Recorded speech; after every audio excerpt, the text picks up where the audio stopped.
Hello everybody and welcome back to the channel. It is once again me, Zach, with another tier list for you guys. I hope you enjoy it. Today we're going to be starting in on the Myths and Outcasts DLC, which are these four. I'd already moved the Conjurer up there because we're going to be talking about him, but it's these four with the orange outline are the Myths and Outcasts DLC for Barony, which is like $5 or something. I think both of them are each about $5. In addition to unlocking specifically these classes, it also adds into the game 4 different races for you. The 4 added into the Myths and Outcasts DLC are Skeleton, Vampire, Succubus, and Goatman, and each of the races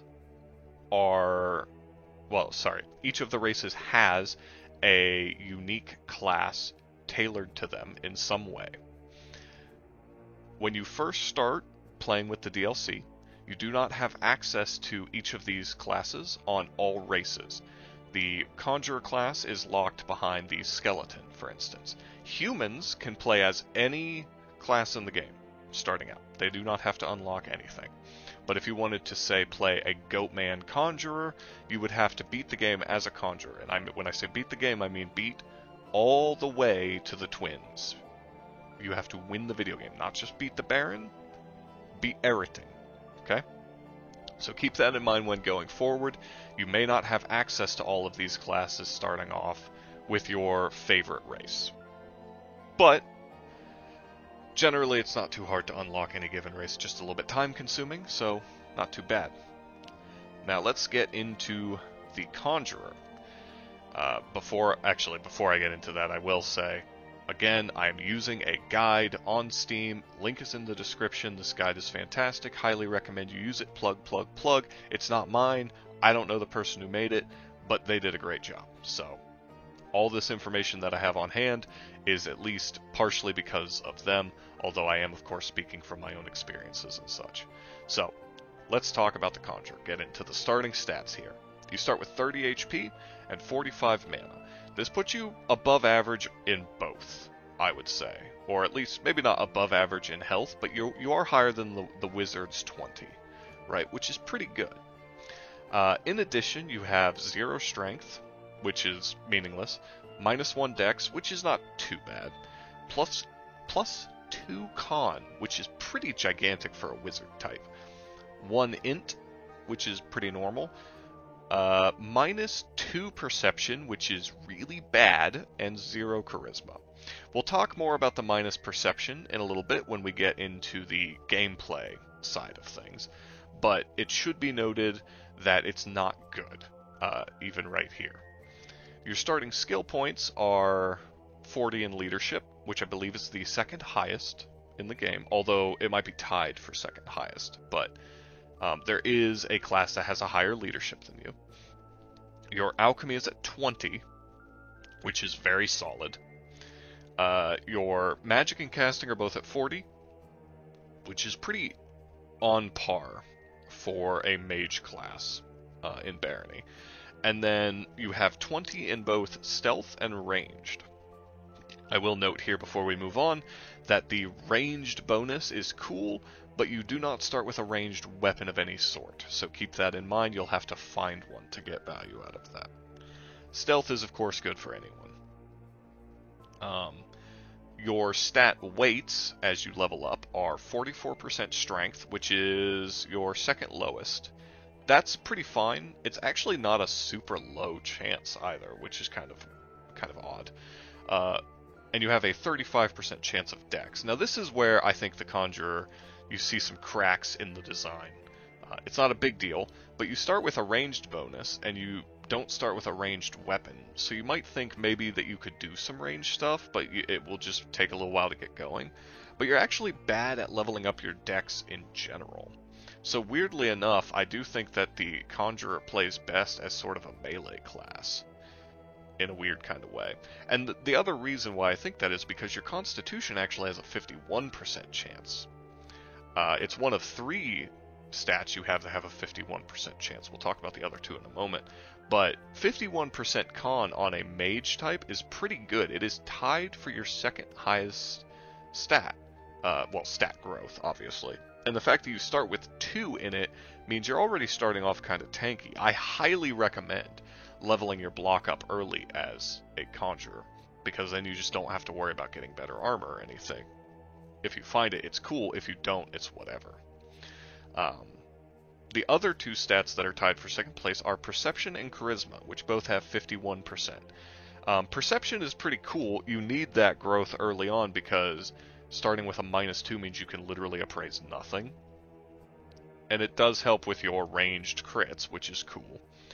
Charisma is whatever. It's to be expected with a conjurer class, you know, charisma being tied to leadership and how many people you can command and whatnot. It's still not very helpful overall. Then you have your highest stat, which is Int, which has a 63% chance. That's obviously quite good. There are kind of 3 different ways to play the Conjurer. We'll get into that in the gameplay section, but let's talk about their starting equipment first. So you start with a hood and a cloak. In previous versions of the games, neither of these did anything. The hood, I will note this because the Eat My Hat update is officially out now. The hood gives you a small amount of extra mana regen. It's very minor, but it is helpful. Previously, I would have said just ditch both and run in nude. Now you can leave your hood on and ditch the cloak, because the cloak doesn't do anything. The other things you start with are a lantern, which is helpful because you got no eyes. You got bad perception, your eyes are bad. So it's helpful to be able to see with the lantern. You also start with a potion of Restore Magic, and if you are a monster race, you start with a bonus potion of Polymorph, which are both pretty cool, but meh. Not that important overall. Potion of Restore Magic can be really good if you are playing as a skeleton, which I'm only noting here because it's the skeleton signature race. Or a class, sorry. You also start with a magical Staff of Lightning. We'll talk about that more in a moment, because we're going to now segue into the gameplay aspect. You start with the Spellbook of Slow, which you can learn, and is kind of good. Slow is one of the weaker spells overall, but getting it, floor 1 makes it a lot more useful than it otherwise is, in my opinion. And you can also teach it to your teammates if you want. You can throw it at them.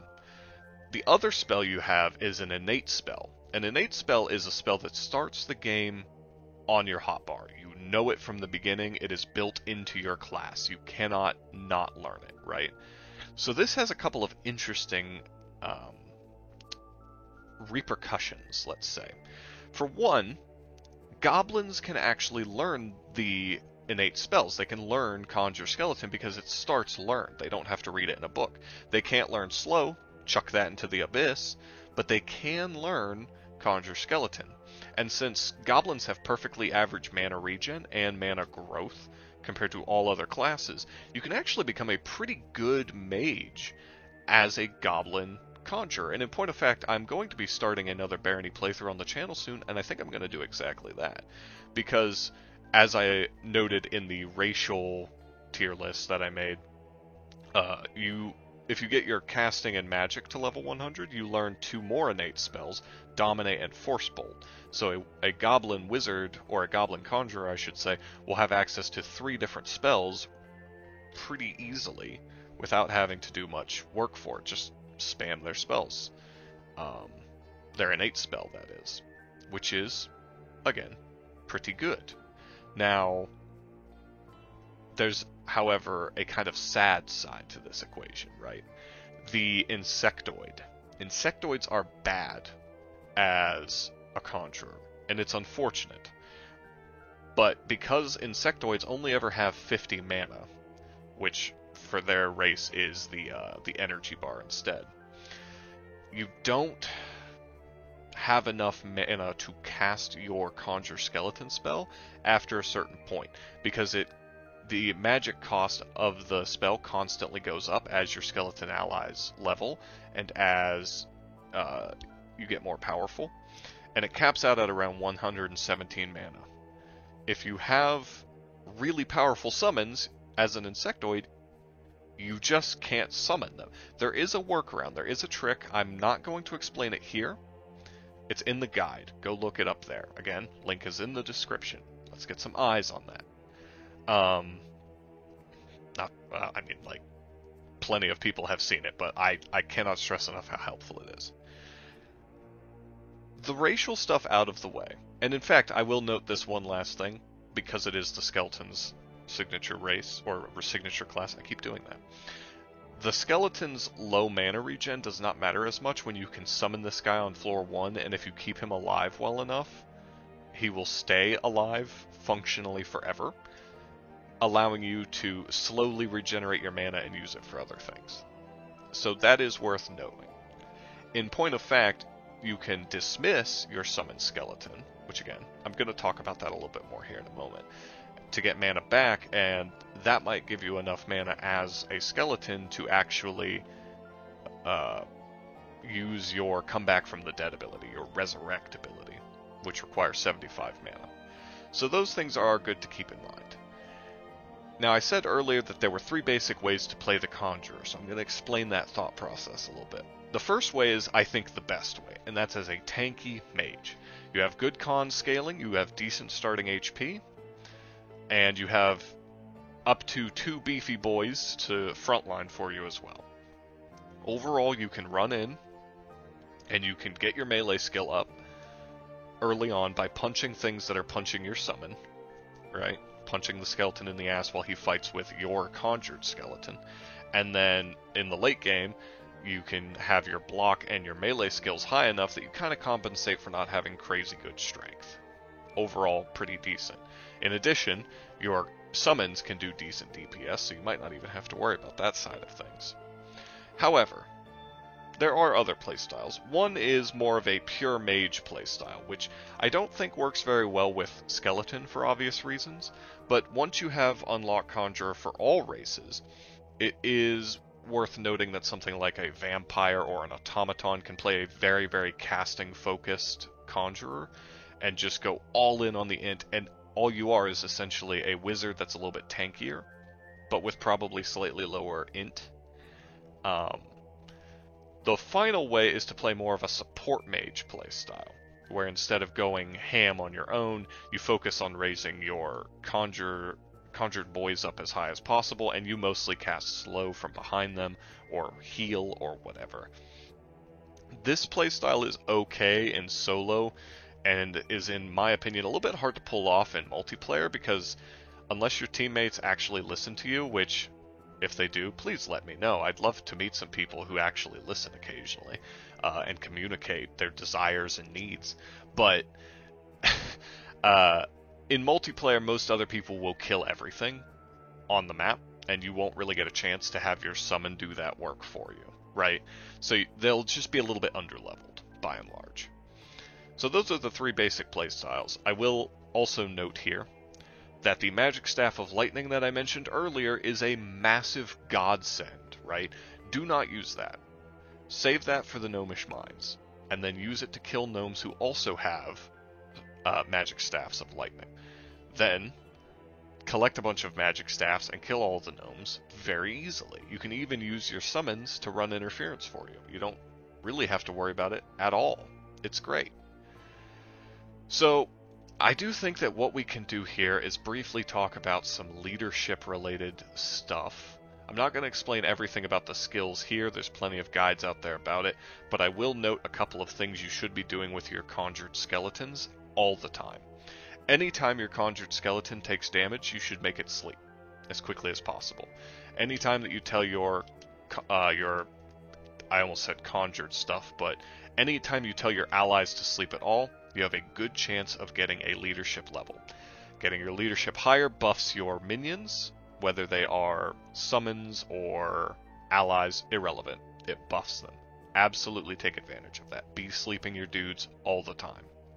Now you're thinking to yourself, well, you can only have your allies sleep once per floor, so once you do that, it's over. True. If you resummon your skeletons, though, it resets that timer. So every time you summon them, you can also have them sleep 1 time. So just constantly be doing that, unless, again, you are playing as a skeleton or something like that that has difficulty getting their mana back, in which case be a little bit more conservative with that kind of thing. You can play it a bit slow. Since skeletons don't have to worry about hunger and stuff, you can actually play as slow or as fast as you want with them. So kind of keep that in mind. Now, as for the stats of the Conjure Skeleton, we have them listed here in this guide, so I am going to go over them. When you reach Expert in Magic Skill, which I believe is level 60 in the skill, you will summon 2 skeletons. The first skeleton that you summon is the Knight. The second is the Sentinel. The Knight is a melee boy, the Sentinel is a ranged boy. And their starting equipment is as follows. The Knight starts with bronze sword, bronze shield, and a leather breastpiece. Otherwise, he's just kind of like a bad version of the fighter class. In most ways, just with a sword as his main weapon. Reasonably tanky, can 1v1 most enemies you're going to meet in the dungeon, but stuff like trolls will kill him. Some humans are tough enough to kill the Skeleton Knight at level 1. At level 5, and keep in mind here, this is the Knight's level. The Knight has his own level, the Sentinel has his own level, they are separate. When the Knight reaches level 5, the bronze sword upgrades to an iron spear, and then they get iron boots as well. At this point, they are just basically the fighter class. When they reach level 10, their shield goes from bronze to iron, their breastpiece also goes from leather to iron, so they're pretty much in full iron gear at that point, just about. When they reach level 15, you get a steel shield and a steel breastplate. As you can kind of tell, they sort of prioritize tankiness over DPS, but because they don't know how to kite or anything like that, they overall still take quite a bit of damage, but they do also output quite a bit of damage, so kind of keep that in mind. When they reach level 20, they get a steel halberd in place of their iron spear, and their boots are upgraded from iron to steel. And finally, when they reach level 25, they start getting crystal stuff. At level 25, they get the crystal spear and crystal boots, and then at level 30, which is the highest level for them, or at least the final level where they get new stuff, they get the crystal shield and crystal breastplate. So, this is obviously awesome. Crystal stuff is held back primarily by its low durability. They don't have to give a shit. They have infinite durability on their things. So, they absolutely can just body stuff with it. It's pretty awesome, frankly. The Sentinel, on the other hand, the Sentinel is a bit weak, in my opinion, partly because ranged combat Lamau, but more importantly because the Sentinel starts with a fucking slingshot. And you don't get the Sentinel spawning in until you yourself are around level 60 in Magic. So that's 20 levels, about, that you have to go before you start summoning the Sentinel. Now, obviously, getting expert in the Magic skill can also include your intelligence. So you might get that a bit early, especially if you get the the Phoenix helm, no, the Sphinx helm in the Gnomish Mines. If you get that, then you get plus 8 int from it, and that might boost you to expert in Magic pretty fast. But either way, you're getting it a little bit later than the Knight. The Knight probably is almost level 5 or is past level 5 by the time you start summoning the Sentinel at level 1. And because it's a slingshot, it doesn't do any damage. Otherwise, it starts with a hood and a cape that do not have any effects. Or at least did not up until the Eat My Hat update, and I don't know how I would check and see if summons get effects on their hoods. So, for now, assume it does nothing. At level 5, the Sentinel gets leather boots. Helps a little bit with the tankiness, but not a ton. At level 10 is where things finally perk up for the Sentinel, because that's when the slingshot upgrades to a short bow. At that point, it actually does things. From this point on, it's smooth sailing, and you actually can get levels on the Sentinel, because it does real person damage. At level 15, its boots upgrade from leather to iron. At level 20, its short bow becomes a crossbow, which is even better, and it gets steel gauntlets, which is actually pretty nice. At this point, it can usually tank a hit or two.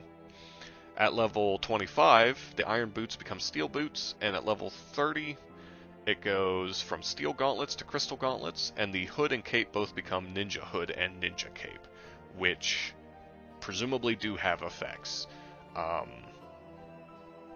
Overall, the Sentinel's pretty weak, the Knight is pretty powerful. They both are pretty good when put together, for sure. But leveling them up mostly involves allowing them to actually kill things. And I do think that they get levels just for hitting things, but you do need to mostly let them kill stuff. And that can be a little bit tricky in multiplayer, so I wouldn't put too much emphasis on it throughout the game. But, that being said, I have had level 20 or 25 summons by the time we reach the Baron while playing with 2 other people. So it's certainly not impossible, and with a well-organized group it might not even be particularly difficult. Overall though, that is the Conjurer in a nutshell, so let's talk about where they go on this list. Now, as you probably can guess from their stat weights, I think that they are really good. I think they are a high reward class, but how is their risk? I think overall they go in mid. I am tempted to put them here because I feel like new players will struggle with them. Actually, you know what? Yeah, I am going to put them in C tier. The reason is because of new players, frankly. When you're first starting out, it might seem like it's really easy to just be able to summon dudes and stuff, and to a certain extent it is, but not being able to appraise things for the first couple floors, and possibly struggling in the Gnomish Mines, even with all the bonuses you get, kind of lowers them for me. But I could see an argument for here. I really don't know where to put them between these two. I feel like starting with so little, and struggling so much if you don't know exactly what you're doing, makes me want to put them in the C tier. Now where they're at here, top of the line. Absolutely top of the line. They definitely have the lowest risk, even compared to like the Sexton, because all you really have to figure out is how to have your dudes tank for you, and they're easier to play instantly. So, there's that. In terms of reward, they are below the Joker, but I think they beat out these two. Overall, the Sexton has like really good damage spread.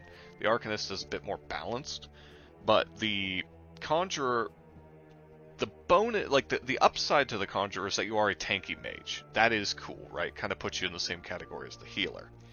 The downside is that your Charisma is, and kind of has to be, one of your higher stats, and that's a bit of a bummer. In addition, I do think I need to note here, you have ranged as a starting skill, but your stat weight puts Dex, the ranged stat, as your lowest stat growth, which means you're really not good as a ranged player at all, in my opinion, which is kind of a bummer, and is a little bit difficult to reconcile with how you kind of start off. If you play to your early strengths, you might be nerfing yourself in the long run. That's a bit of a bummer. Melee's not incredible for you, but frankly, it synergizes better with what you do. So why not go for that? Overall, I think that there is some skill discrepancies in the Conjurer, because stealth is also, you only really use that early, and it falls off super hard late. But even early on, you know, when you're summoning your conjured dudes, they aren't sneaking. They don't know how, so they'll just be fighting things while you are, you know, trying to stealth your way around. Overall, not great. But as you scale up throughout the game, you can kind of leave those skills behind, focus on the stuff that's more important to you, and especially with such good stat weights, you do fine. You do great, in fact. Overall, definitely a high reward class. Very powerful in the mid to late game. Early on, can be a bit tricky, and has some, I guess, traps that you can kind of end up in. Even then, you can make a ranged Conjurer work. It's just not quite as good as it could be on a different class, right? Like, if you're going to be wanting to do a ranged Conjurer, it's almost better to just do like a Sexton or an Arcanist and make a lot of allies. You know? Sort of weird, but that's how I feel about it. So next we're going to move on to the Accursed, which is the vampire race's specific class. This is a weird one, and a little bit of a deeper dive is required into this one to really explain all of it. The initial starting stats are pretty straightforward. 30 health, 40 mana. Nothing too crazy, pretty good on both fronts. But it immediately gets weird after that. So for your attributes, you start, technically, with -2 strength and -3 dexterity. However, because of the vampire curse, or because of the curse in general, you get +3 to both strength and dex, meaning you start with 0 dex and 1 strength. So immediately we're into some weird territory here, right? In addition, you have -2 to constitution, and because none of your starting equipment actually gives you AC, you actually start with -2 AC. Meaning enemies have an easier time hitting you than they normally would. You also have 10 intelligence. 10, which is really high. In addition, you have -1 perception and 0 charisma. The perception is a bit of a sad one, but it's not too bad. We'll get to that.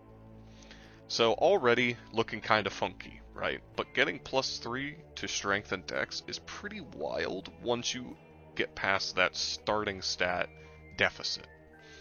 Moving into your skill points, you have 20 appraisal. This overcomes your perception, so I don't actually think that the -1 perception is that bad on the accursed. I think overall it balances itself out pretty well here. 20 appraisal is certainly not the highest. I mean, the merchant class exists, but it is higher than most other classes that have a starting appraise. You do, however, have 40 in casting, stealth, and unarmed, which are all quite good, but this is in addition to 70 in the magic stat. That is actually the highest magic stat, starting stat, in the game. Obviously what that means is with your 10 int, you can learn spells all the way up to those that require an 80 magic level, which is important for some of the stuff up above when we get to the gameplay aspect of the class. Now, I will note here, we're not going to talk about races yet, because it's pretty in-depth. The guide that I've been looking at has a pretty good section on it. Highly recommend you go read it, but I will also go over it, because again, this class is weird. So we can talk about stat weights. You have a pretty low chance of getting strength or dex, but it's tied for second. Alright, which is 46%. This is the same as your charisma, which is also 46%. Obviously, we don't like charisma around here. But strength and dex having the second highest chance of increasing is pretty good when you get +3 to them.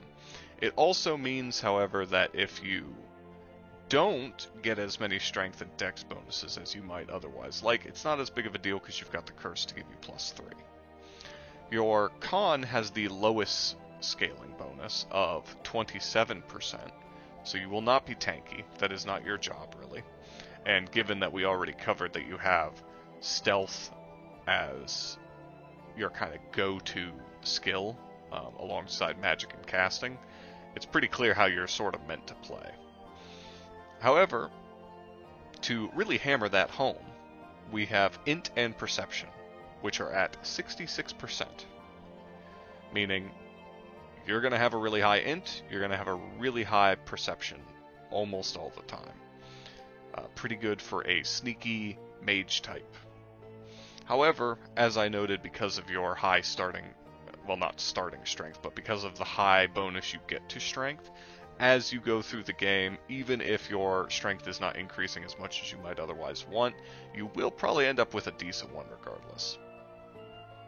For starting equipment, we have a series of useless items: silver doublet, suede gloves, suede boots. This is worthless. It doesn't do anything. None of them do anything.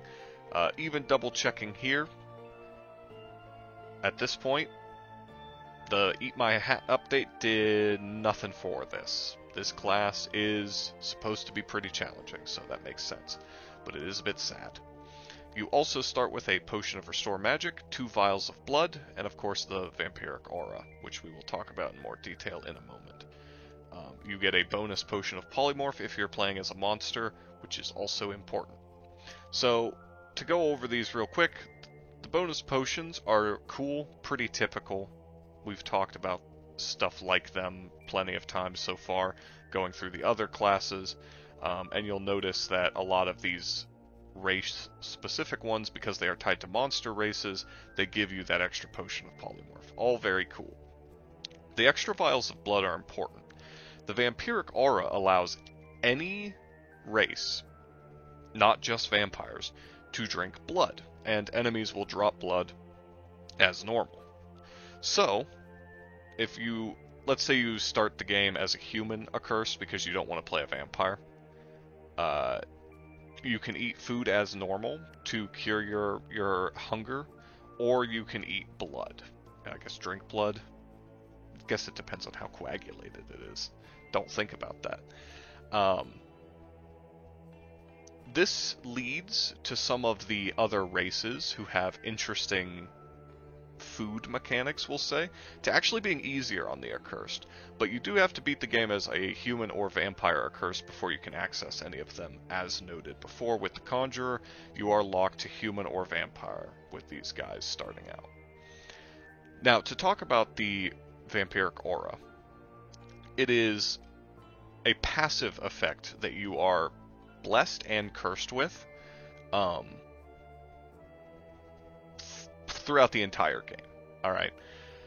What it does, it occasionally will cause a bleed effect when you hit enemies with unarmed attacks. When you kill an enemy with your fist, with an assassination, which means sneak attack killing them, it will heal you and also replenish some of your hunger. But the trade-off, oh, and I should re-note here, they also get that +3 strength and dex while it's active, passively as well. That is part of the Vampiric Aura, obviously. However, all of your hunger effects drain twice as quickly. And if the hunger mechanic is turned off, it will drain your HP instead, slowly. So, this is all pretty difficult already, right? This is pretty clearly a pretty challenging class. Keeping in mind that there is a cure, but it is super late in the game. It's like basically at the end of the game, I believe. Double check here.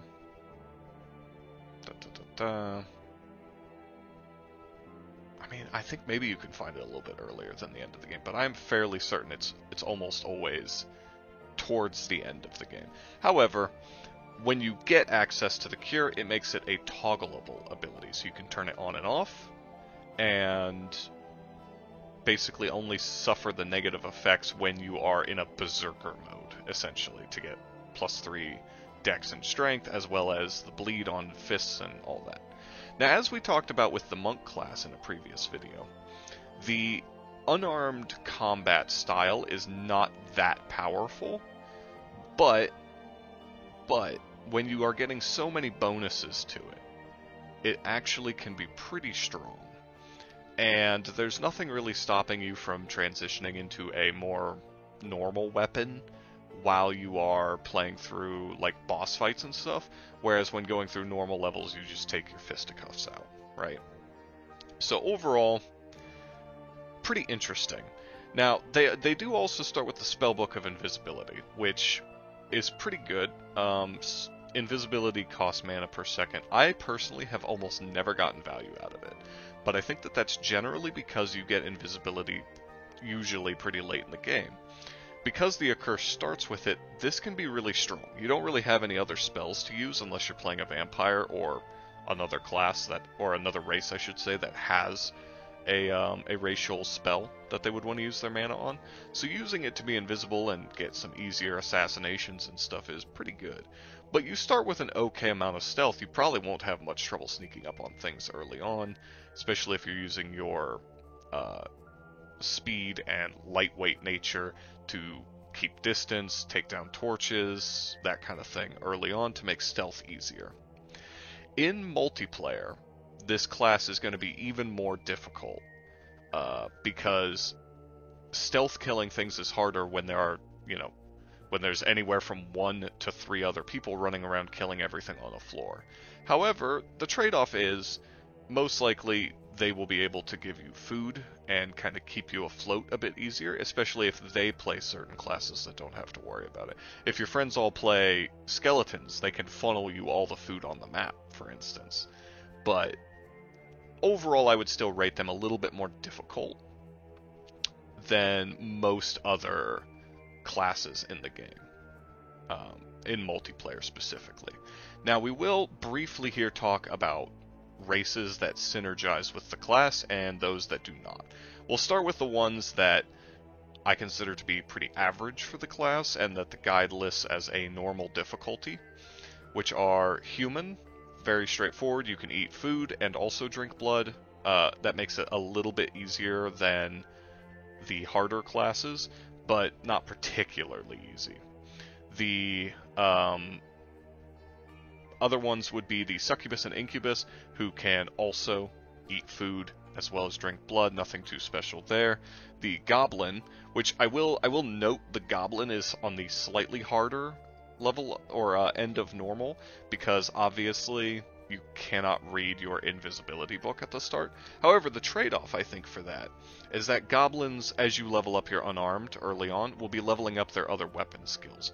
So if you get to like 60 or 70 unarmed from a starting place of 40, all of your other weapon skills are going to be 20 to 30, which means you could transition into using a sword or something else when fighting bosses and such, and not suffer as much of a penalty there.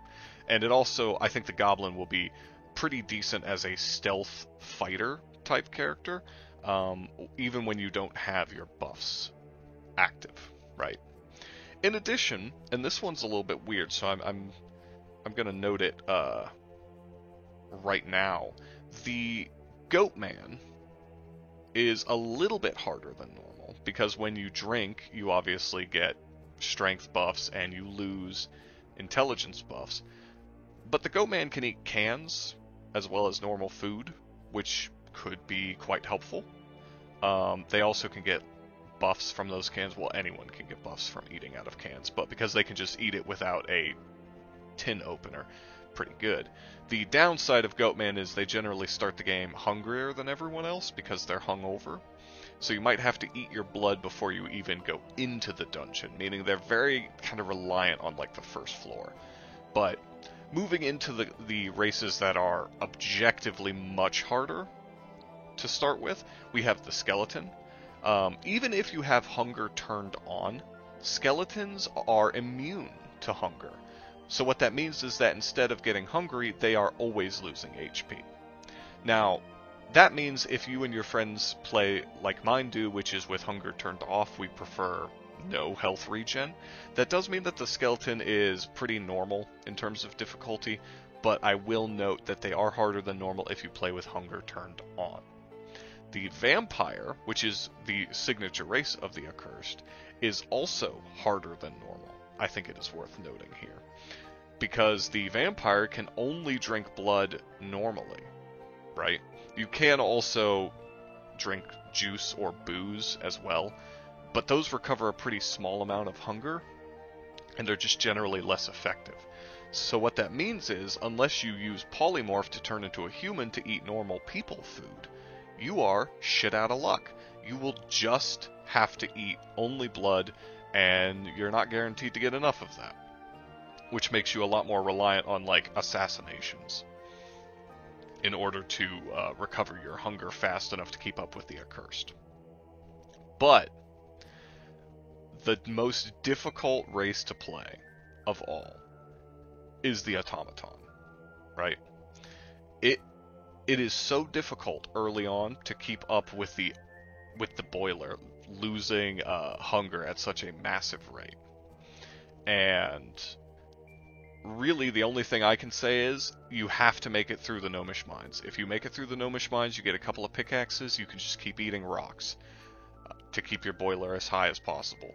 But it is a very rough couple of early floors. It can be very difficult, and it's super painful in multiplayer when everyone is trying to share items and stuff.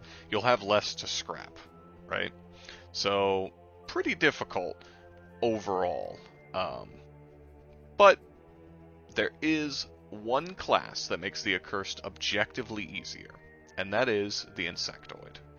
First off, your energy bar is both your mana and your hunger bar, so you can very easily keep track of how hungry you are based off of how your energy bar is doing. However, there's more to it than that. You don't just get to eat normal food as well as blood, you can also eat moldy food, which is pretty powerful. So you can eat pretty much anything and do pretty well, I would say. I think that they are... I mean, I agree with the guide here. I think they are the easiest class to play the Accursed with.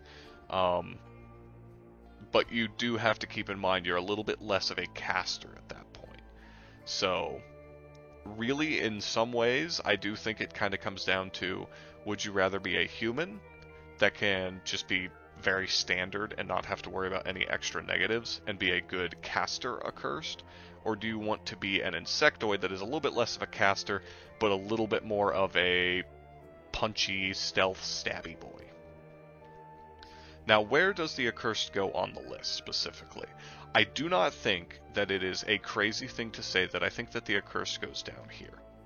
Now, where they're at here, I think, is debatable. I'm putting them at the bottom. I think that the Accursed is one of the hardest classes to play, especially for new players. If you play it as a new player, it's a trap. Like, you are going to have a bad time unless you like being punched in the throat, in which case you'll have a great time. It'll be fantastic for you.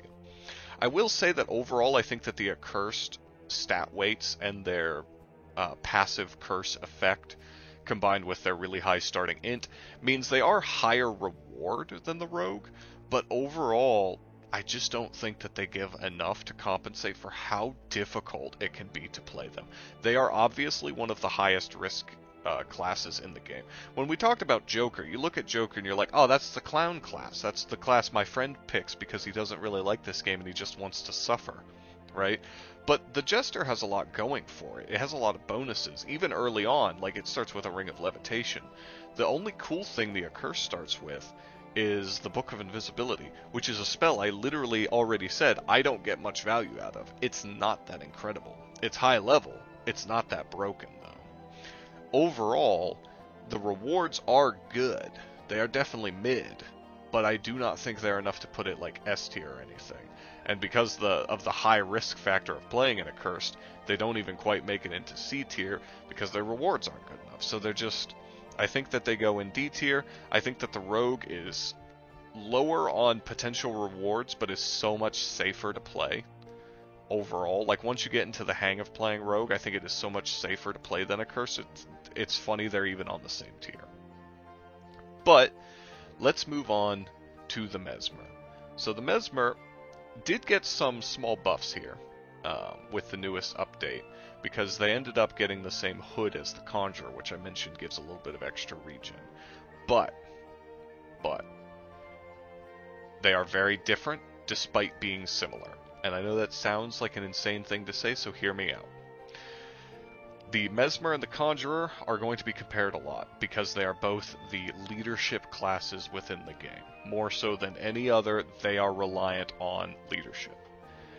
So let's get into their starting stats and kind of go from there. The Mesmer has 25 HP, making them squishier than a lot of other classes we've talked about, but still a little bit tankier than the Wizard.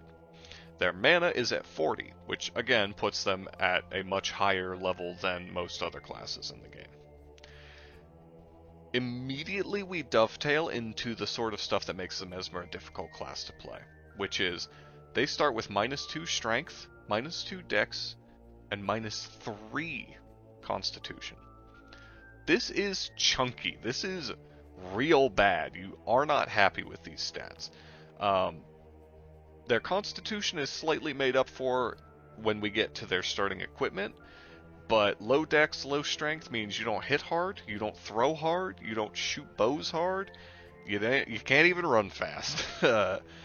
However, It's not all doom and gloom. They start with 2 int, 2 perception, and 4 charisma.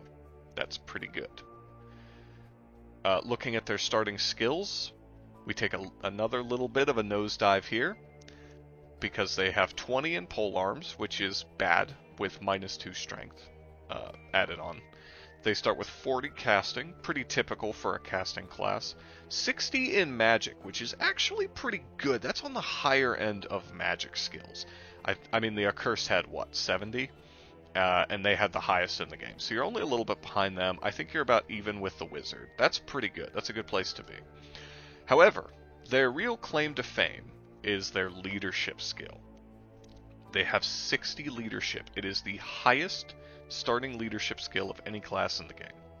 Obviously, fantastic. When we get into stat weights, we have, I'll say a mixed bag. So we'll start with their physical stats. Strength and Dex are both at 44%. This puts that at, what, their 4th highest? Which is okay, honestly. Like, not terrible, but not good either. The big sad is that they have 26 as their constitution, which means it's their lowest, obviously, which means they are always going to be pretty squishy. All 3 of their physical stats have a lower growth weight than, did I say growth? Growth weight than any of their mental stats. And that leads into the other big sad. Their charisma is a 69% growth weight.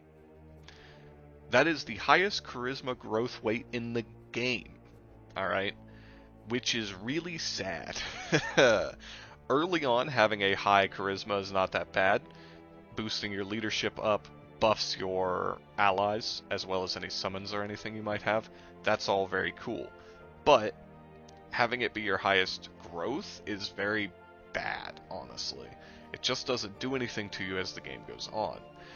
To compensate for this a little bit, you do have a 64% int growth and a 51% perception growth, which means you are still getting the really important stats, especially for being a caster. You have a high int. That is really solid. But, as noted, charisma being your highest, constitution being your lowest, not a good look. So let's get into their starting equipment.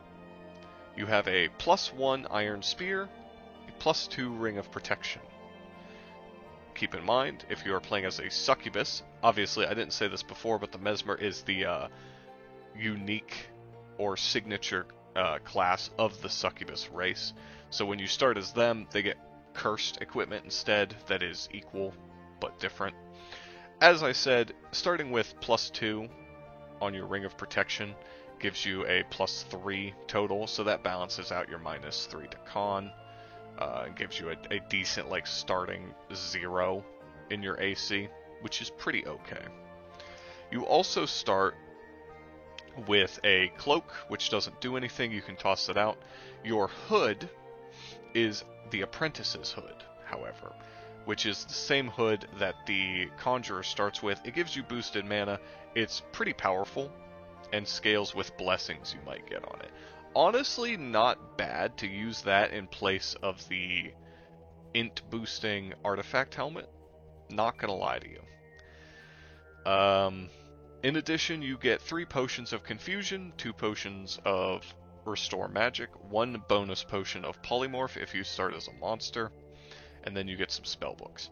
So we can now kind of roll into the gameplay side of things. When you're looking at the potions you start with, potions of confusion will temporarily make an enemy fight for you, basically.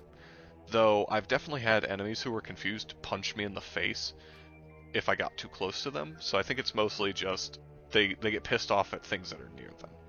There are some other uses of potions of confusion that I'll talk about here in a moment, but it is worth noting that any race can get value out of those. In addition, you could just drink one, and that will generally give you a level in alchemy.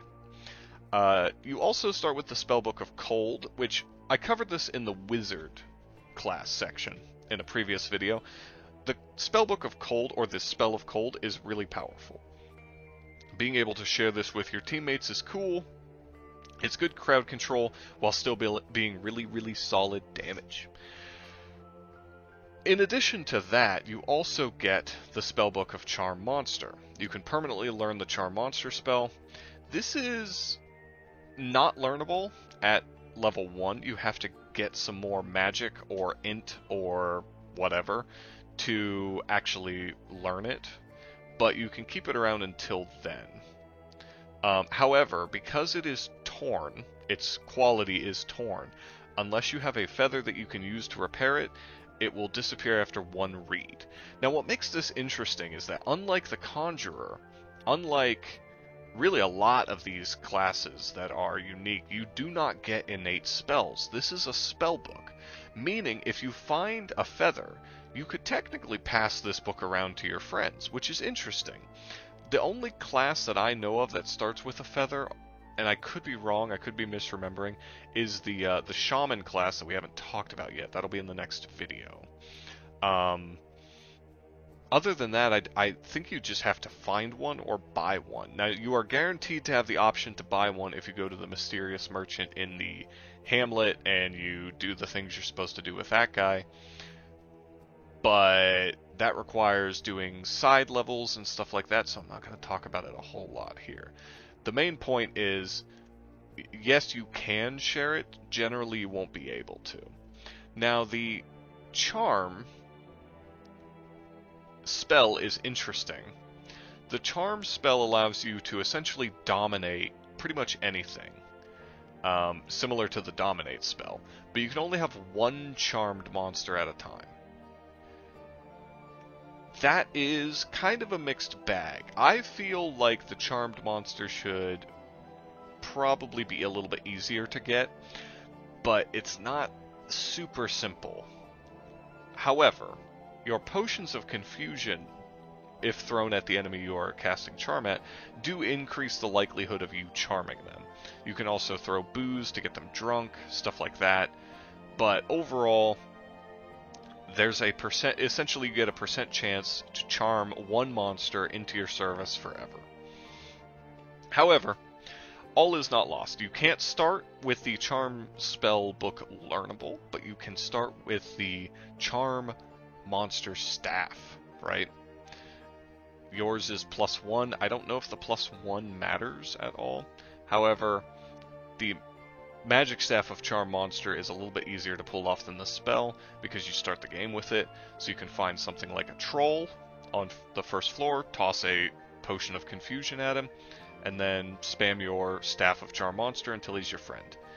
You can repair your Magic Staff as you go through the game pretty easily with scrolls of recharging and things like that. So, honestly, the staff is a bit more reliable than the spellbook, especially because you just have no chance of learning the spellbook early on. I don't know what to say. It's a little bit of a bummer. But there are some other things to note here before we go into the race section and then into the overall rating. You can, if you get lucky early on, find one of multiple mini-bosses that are available. You've got Funny Bones, Algernon, Shelob, and Thumpus the Troll, who are all decent options, especially with your high leadership, plus being able to throw a potion of confusion at them. And then you can get those guys, and they generally will be powerful enough to last you for quite a while. The biggest benefit of starting with a high leadership skill is that even powerful enemies like that, once converted to your side, can be given basic commands. So you can tell them to wait in an area while you clear out a room or something with your Spell of Cold. You can do things like that and keep your champion alive for a little bit longer. But if you're doing that really well, then you're probably not losing your champion, which then kind of means that learning the spell is a little bit weaker. Like, you don't really have to care about learning your spell anymore because you have the staff and you have your champion and you're good. Once you get your magic magic skill, I almost said magic spell. When you get your magic skill up to level 100, you get the Dominate spell, which is just the better version of Charm, because it doesn't have a cap. You can have as many dominated enemies turn to allies as you want. So there's a little bit, I think that the Mesmer has some issues, I guess, is my point here. But talking about races briefly, there aren't a ton of races that really interact with the Mesmer in any special way. I think that the Succubus actually has a bit of an easier time with it, however. And there is an argument to be made that Goatman is a little bit easier as long as you are not using your, not getting drunk and getting that access to your Goatman special ability. But we're not going to really talk about that. What we're going to talk about, I think, is the Succubus specifically. It's the signature race of the Mesmer, and generally speaking, you may have noticed that there's a trend where signature races are not actually the best option for their class, right? Like Vampire, it makes Accursed harder, and Skeleton kind of breaks even with Conjurer, but isn't particularly good at it. I think I mentioned Automaton is a little bit easier with Conjurer than other races are. So Mesmer is kind of interesting because Mesmer meshes pretty well with Succubus. The Succubus already has the ability to recruit normal humans by throwing booze at them or potions of confusion, meaning you don't even have to charm humans early on. Let's say floor 1, you find a troll, you charm the troll, great for you. But then you see some humans. Well, you can throw booze at them to recruit them that way, or you can use your polymorph spell or polymorph potions to make friends with them that way, which is all very cool. But the Succubus can continue doing that throughout the entire game, using polymorph to interact with shopkeepers, recruit humans, all that kind of stuff. In addition to that, they don't even have to use polymorph if they don't want to, since it is a lot of mana early on. It's like 40, I believe, which is a lot of mana in the early game. Literally your whole bar, after all. They can use alcohol or those potions of confusion, as I noted, to make friends with humans that way, which allows the Succubus to really go into the depths with a whole lot of humans and other creatures under their control, more so than other races really can get. So I think that the Succubus actually works better than normal. There is an argument to be made for the Goatman too, because Goatman has a pretty big supply of available ally types as well using booze. But generally I think the Succubus is more reliable because she doesn't suffer from the penalties that Goatmen start with. In addition, Goatmen can find extra potions in fountains, but the Succubus can occasionally find other succubi in fountains, and those other succubi, or incubi at lower levels, but mostly the succubi, will also occasionally charm things into your service, not surface, allowing you to just continue rolling that forward, right? You can just get a massive team of succubi who create a bigger team of random shit they charm through the dungeon, and then you have, let's say, a charmed troll that you've been babysitting since level 1, so he's like level 40 by the end of the game. Pretty powerful. Now, in terms of where they go, this is a possibly controversial take. I don't know. I really like the Succubus, but I think the Succubus goes down here. The rewards for the Succubus are the issue. Your stat weights are pretty garbage, with a high focus on charisma, a poor focus on all the physical stats, but especially constitution. And with a pretty good int scaling, admittedly, they just really don't quite measure up. You really need to be hiding behind a team the entire time, which is fine to an extent, but it takes away a lot of the versatility the class might otherwise have. Again, comparing them to the Conjurer, the other leadership-focused class, the Conjurer is like a Death Knight, right? They start off really weak and pathetic, but by the end of the game they become pretty tanky, and they can generally do a decent bit of damage with melee weapons. A Succubus, or a Mesmer I should say, is pretty much always weak, physically speaking. They can become a decent caster in the late game. They can actually become a pretty good caster in the late game with a really high int stat, absolutely, but it's getting there, that's the problem. And as I noted, the Charm spell just isn't that good overall. It's just mediocre across the board.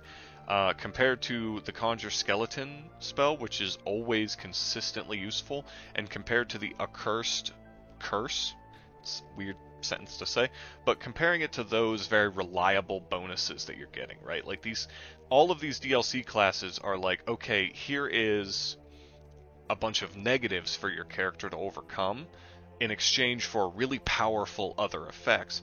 What does the Mesmer get? A mediocre spell, like a real mid-tier kind of spell. It's good like once, but everybody on this list, every single one of them can get Dominate, and they can use Dominate well. Only a very few races have a struggle with Dominate at all. Skeletons have low mana regen, so if they use Dominate on a powerful opponent, then it might sap all their mana and it takes forever to come back. And Insectoids have a very limited mana pool, so they can't really use Dominate to the same extent other people can. But everybody can get it, and everybody can use it, and it's really busted, overpowered strong. So where does Charm fit into this, right? Like what is the point of Charm? I like the Mesmer because I think it's cool that there's this idea that you have of taking one specific, really powerful champion ally that you get, and then using them throughout the entire game, getting them to be super powerful by the end of the game. That is really appealing to me. I like, overall, their stat growth, and I think that if you play as a Succubus, they're pretty good. But they're mid, right? Like, they're very much a mid reward. And the Rogue is obviously less risky and higher reward than the Mesmer is overall. The Mesmer fits into a very specific playstyle. The Rogue at least has 2 or 3. You know, you can kind of do alchemy stuff and mess with that subclass. You can kind of do tinkering stuff, mess with that subclass if you get lucky. You can do range just fine, and then you're also a stealthy boy. Mesmer is like a decent caster and very leadership focused. That's it. That's literally all they can do. And the leadership focused stuff is good. Admittedly, it is powerful, but it can take a lot of setup. So, I don't know. I've played a fair bit on the channel, actually, that I got decently far with a Mesmer Succubus. I kind of lost momentum on that playthrough and stopped it like halfway through, but I got to the point where the Mesmer was powerful, and it felt fine. And I mean, that's the thing about any of the Barony classes. They can all work. I want to make that clear. The Accursed is a challenge class, but it's very powerful once it gets up and running. The Mesmer is just kind of mid. That's all. It's challenging early on, and it becomes average in the late game. You know, like, all of the magic classes are kind of striving to be the wizard at high levels. The wizard's weakness is that they're squishy, and physically they don't get many stats, so they don't do a ton of melee damage or anything. But they compensate for that by having really, really powerful int and powerful starting spells, and having a pretty okay early game if played well. The healer starts off kind of difficult, but becomes pretty tanky. Same with the Conjurer. The Arcanist is really good at DPS stuff even early on, and transitions into being pretty decent as a sort of stealthy ranged shooty boy later on. The Sexton gets crazy good stats for anything that involves dealing damage, and is just kind of squishy. So where's the Mesmer? The Mesmer's an okay mage who can do leadership stuff. I don't know what to say. I love them. I think they're great, but they're great in the way that I'm like, yeah, I know you're not very good, but I'm gonna love you anyway. I think a lot of it has to do with the fact I just like Succubus. It's my favorite race overall, probably in the entire game, and they mesh well with the Mesmer, but I think that if I tried to play a Mesmer as anything else, I would be kind of bored. I think they just don't work very well outside of very specific like challenges and such. So, there's that. So next up, we have the Brewer. The Brewer is in an interesting place, because unlike the other DLC classes that we've covered so far, maybe with the exception of the Mesmer, but even then, they don't have any actually unique mechanics, right? The Accursed has the Curse, both the positive and negative aspects of it. The Conjurer has an innate spell that is fully unique to their class, and the Charm spell, while it has many flaws, is still unique to the Mesmer class. Nobody else gets access to it, or really anything even that close to it. The Brewer, however, doesn't have that. The Brewer starts with an Alembic. That's it. Anybody can get an Alembic throughout the game, right? Nobody can become an Accursed. Nobody can get the Conjure Skeleton spell. I don't even think you can find the Charm spell. You can find Charm Staffs, but I don't think you can find the actual spell.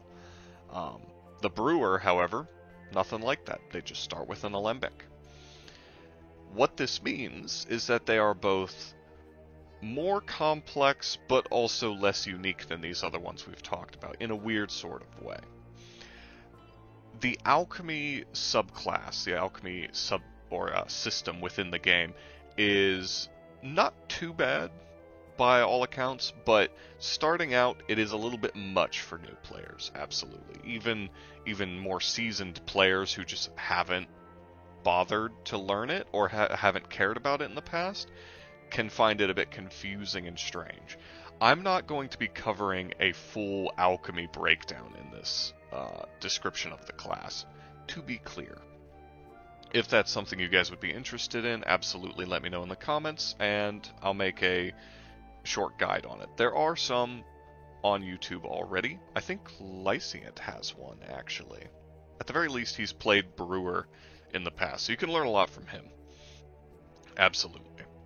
But, that out of the way, let's talk about their starting stats now, really dig into the meat of the class.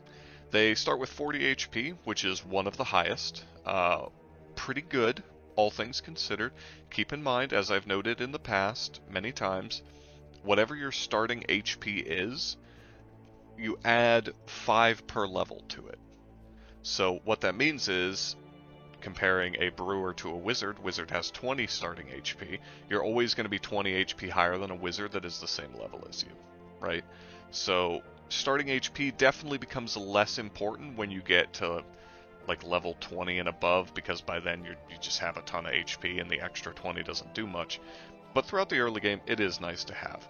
It's compensated by you only having 20 mana, which is obviously one of the lowest. Not great, but again, you can overcome that as you level. Starting attributes are as follows.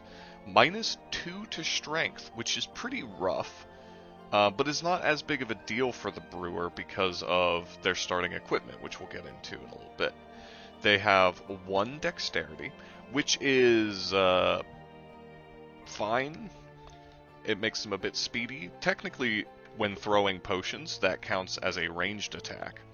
So that's worth knowing, because that means dexterity does, in fact, affect it. They also have -2 to constitution and intelligence, which is pretty rough. The intelligence is the really kind of sad part here, because it does mean you have trouble transitioning into being a strong spellcaster. But the constitution is rough because obviously it makes you very easy to hit in the early game. And that's never great. Their perception and charisma, however, are both 1. Perception being 1 is obviously really nice. You can easily appraise starting potions and stuff with that. And charisma is whatever. The only reason why it's not outright bad is because it is kind of nice to be able to trade as a Brewer. You can easily find general stores or alchemy stores that sell potions and then incorporate those. But even more importantly, I think, you can, once you get a high enough trading level, you can reveal the secret inventory that every shopkeeper has, and they almost always have some potions included in there, usually like healing or mana potions, and those are fantastic for the Brewer. For starting skills, you have 25 in leadership, which is pretty good starting out. with a little bit of investment early on, you can get a decent leadership skill going, and that's pretty handy because you are a bit squishy and not super powerful early game. You're kind of a scaling class in a lot of ways. Your trading and appraisal both start at 10, and as I noted a moment ago, both of those are useful to you, being able to appraise potions you find in the world and being able to purchase new ones, very strong. Your alchemy is 50. It will not come as a surprise to you that this is the highest starting alchemy in the game at 50, which is pretty good and allows you to do some pretty cool stuff with it. Again, not going to cover everything the alchemy can do here, but it's pretty powerful. They also have 25 in unarmed, which is a little bit strange to me. I'm not going to lie. We'll probably talk about this more in the gameplay section. But 25 unarmed feels a bit out of place.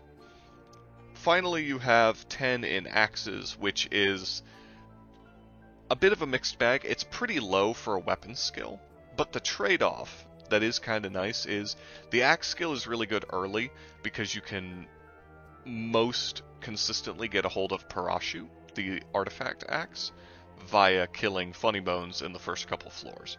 So it's pretty okay on that front. But, getting into the stat weights now, you have a 50% chance to level strength, which is actually pretty good, having a pretty okay, I think it's your second? Yes. Your second highest weight being strength means you can pretty easily overcome your weakness. In addition, it should be noted that you can drink booze to get drunk, and that gives you a strength buff as well early on to kind of compensate for things, at the cost of course, your intelligence. So it does kind of feel like the brewer is supposed to play sort of a drunken warrior style, which is fine, and you can scale up into that absolutely with a decent strength skill. Now, you have 56%, which is your top stat weight, in dexterity, constitution, and charisma. So this fully overcomes your biggest weakness, right? Which is that early on you're pretty squishy.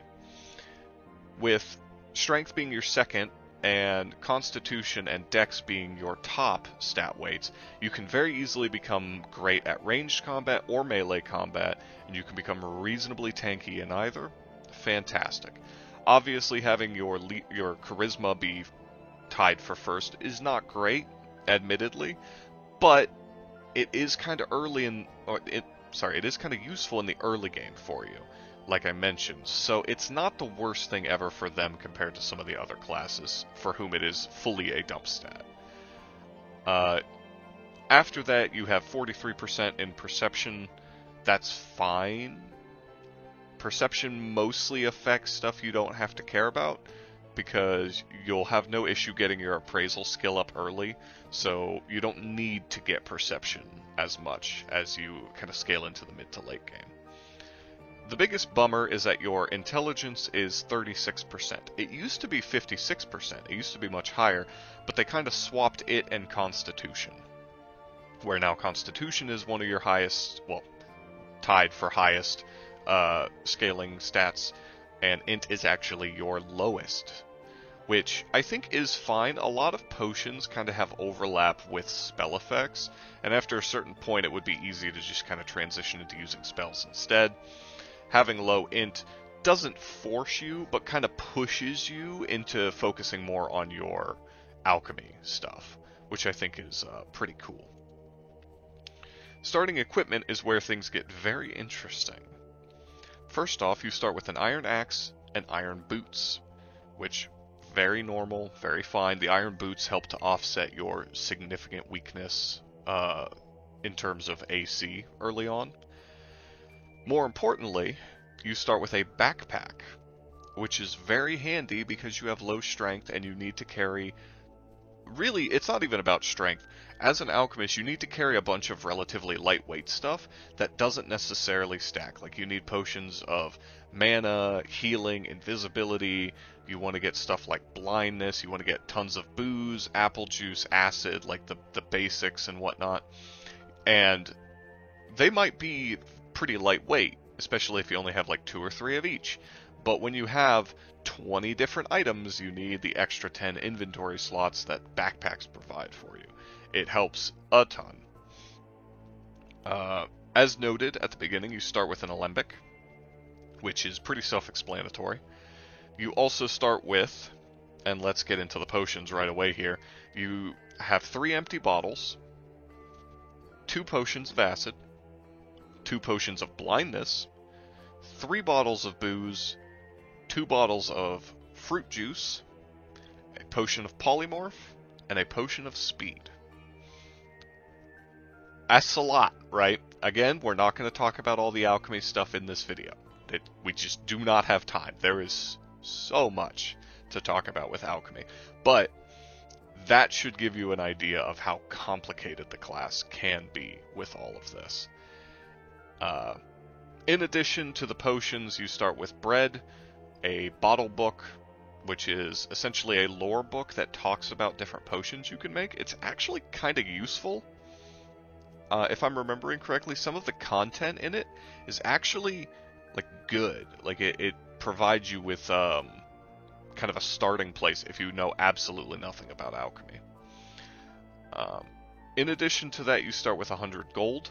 Again, kind of nice because you do need to do some trading early, most likely.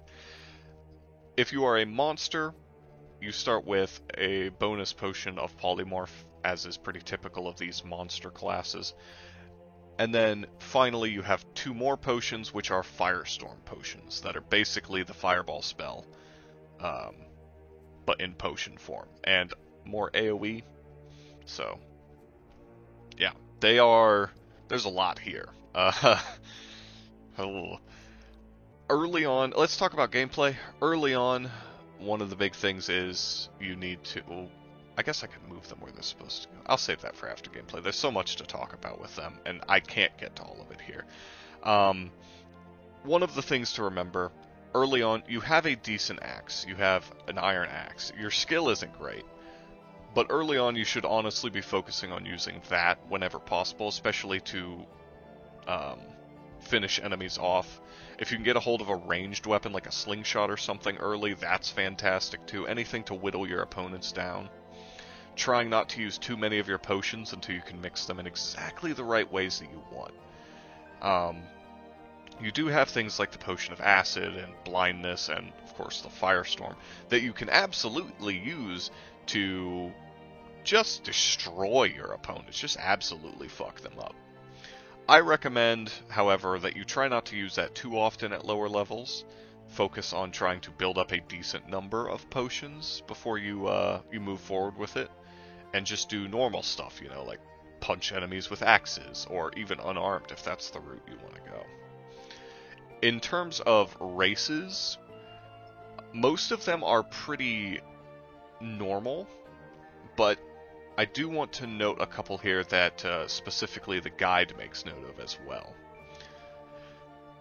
First off, my boys and girls, the succubus and incubus actually make this class harder, because when you get to 100 in alchemy, all of your potions will be blessed, which makes them really powerful. But unlike most effects, which become cursed for a succubus or incubus, these do not. Meaning if you equip any of your potions, you cannot take them out of your hands, because they will be blessed, and thus, for a succubus, cursed, or an incubus.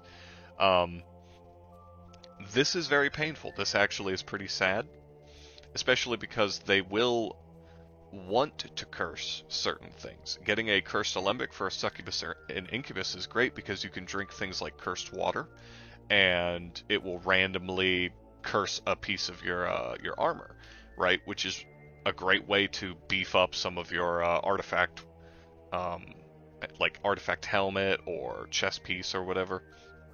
Any of that. And that goes away once you hit 100 in alchemy because everything is just blessed all the time. So that's a bit of a bummer. It doesn't really come into play until, mid to late game, so you can work around it, absolutely, or you can play a brewer and transition into a different playstyle. But, why would you do that, That's my question. That's it. However, There are two classes, or races, that actually make this class easier. The Automaton, which, the biggest thing about the Automaton is they can kind of overcome your weaknesses or weaknesses with magic, because they can supercharge their boiler and not have to give a crap about how high their int is, because high intelligence increases mana regen. They just have high mana regen. In addition, Firestorm potions will max out your boiler, so you can do that consistently, right? Meaning that they can actually transition into a playstyle that the brewer doesn't usually have as much access to, or is a little bit weaker when undertaking. The Goatman is... there's a lot here, okay? The Goatman is the signature race of the brewer class. Didn't mention that earlier because I want to talk about it here. The Goatman benefits from this in multiple ways. First off, if you're a brewer, you can make booze. So the Goatman never runs out of booze. That's great for the Goatman. In addition, the Goatman, when they drink out of fountains, they have a very, very high chance to just drop a bunch of random potions on the ground, which is fantastic for the brewer who wants as many potions as possible. This is great. This is fantastic synergy. It is probably the race that synergizes the best with the class that is attached to it, outside of, in my opinion, the Mesmer, because I think that the Succubus is literally the only thing that can make the Mesmer work very well. And I will note the Tinkerer, or the Mechanist class, I should say, from the next DLC that we'll be talking about next video. That's the Automaton signature class. It's Mesmer, Automaton, and then Goatman for me. Those are the ones that fit their signature classes the best of any of them. So, God, there's a lot to go over here. But there are many alchemy guides out there.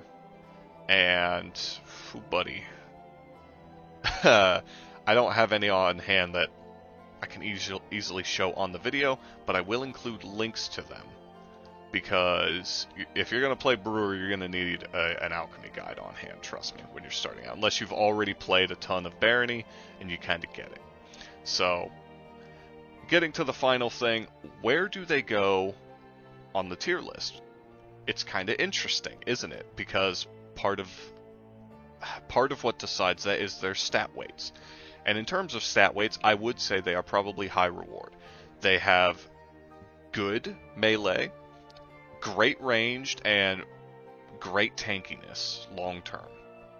They have great charisma, which is whatever, but they also have like okay perception, like mediocre, and their only real weakness is intelligence, which isn't as big of a deal for them because, you know, they can brew mana potions, so like mana regen's not even that big of a deal. You will do less damage with spells, that is true, but there is something to be said for being able to spam them infinitely by using mana potions to just have infinite spells, right? So all that should be noted, but are they high risk is really the question. And I'm honestly going to say yeah, for a couple reasons, and I'm going to put them here.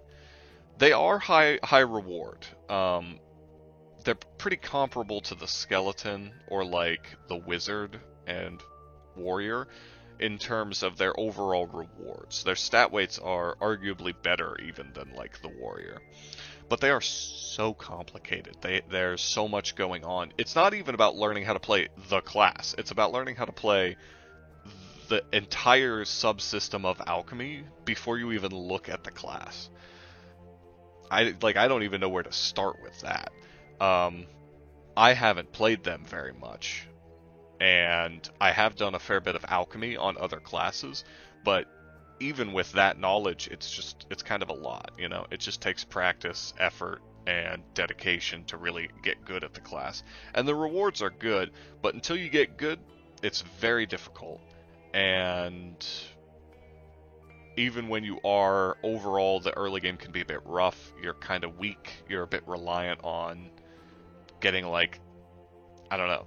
Everybody is a little bit reliant on luck in this game, obviously, because if you go to walk out of the spawn door and a boulder hits you, you just lose, right? So that part doesn't really matter. But absolutely, with the brewer, there's an added element to that of, will you find good potions or a trader? Will you get the opportunity to do any of that? You're not incredibly reliant on it, but it is really nice to have. So I'm putting them down here. I think that that's where they go. And that wraps up this DLC. It overall, I think, is definitely worth the money if you're concerned about that aspect of it. It is, I just want to remind myself here, yeah, it's called the Myths and Outcasts. Okay, it's pretty good. As I already mentioned, Mesmer is one of my favorite classes that honestly I just don't play enough, and I also really like Conjurer. I think Accursed is great as a challenge class, and Brewer is good as like big brain, 5-head kind of play. All that's fantastic. I think that they're great. I know that they're kind of all down here in like the lower levels of this tier list, but keep in mind again, like, it's not about this part of the tier list. It's about the part in parentheses here. So, the Conjurer and the Brewer by any metric are well worth learning to play and very powerful once you figure them out. The Mesmer, I think, is by far the weakest overall, because I think that the Accursed is it's called the Accursed. I don't know what else to say except, yeah, I would expect that one to be pretty difficult, like the Joker class, but I don't know. I'm not going to advocate for anyone to necessarily spend money on it if they don't want to, but I think that if you want the full Barony experience, it's absolutely worth it for the classes alone. And if you want my opinion, this isn't really a DLC review, but if you want my opinion on the races as well, Skeleton is great. I love Skeleton, even though I primarily play magic users. It's one of the great sadnesses that I can't play Skeleton more because I like playing mages. But they're great. I do like them. The Vampire was one of my favorite races for a while. It's still up there, but it's in kind of a weird place where I play... If I want to play a class that doesn't start with magic, I play a Vampire to get good at magic anyway. If I play a class that wants to be good at magic, I'd rather play something else, though. The Succubus, as I think I mentioned in my race tier list, is my favorite race. I might have mentioned it this time, actually, when I was talking about Mesmer. But I love the Succubus and the Incubus to a lesser extent, but they aren't... The Incubus doesn't exist until the next DLC. Right. Overall, though, I think the Succubus is great, and Goatman is cool, but they're not good at magic, so I don't play them very often. So, but they are neat. They have a lot of cool abilities. Oop, move my screen. That's it for this video, though. Like I said, I think the DLC is great. I like all of these classes in their own ways. They are pretty dope, but thank you guys for tuning in. Don't forget, like, comment, subscribe, all that good stuff. The final episode of the main part of the tier list will finally be released here in a day or so, and then I can go back and make any corrections that I might need to make based off of changes in the Eat My Hat update to the kind of vanilla classes, because all of the DLC classes, just as a reminder, are in the places they are, taking into account the newest update. So, like I said, thank you guys for tuning in, and I will catch you in the next one.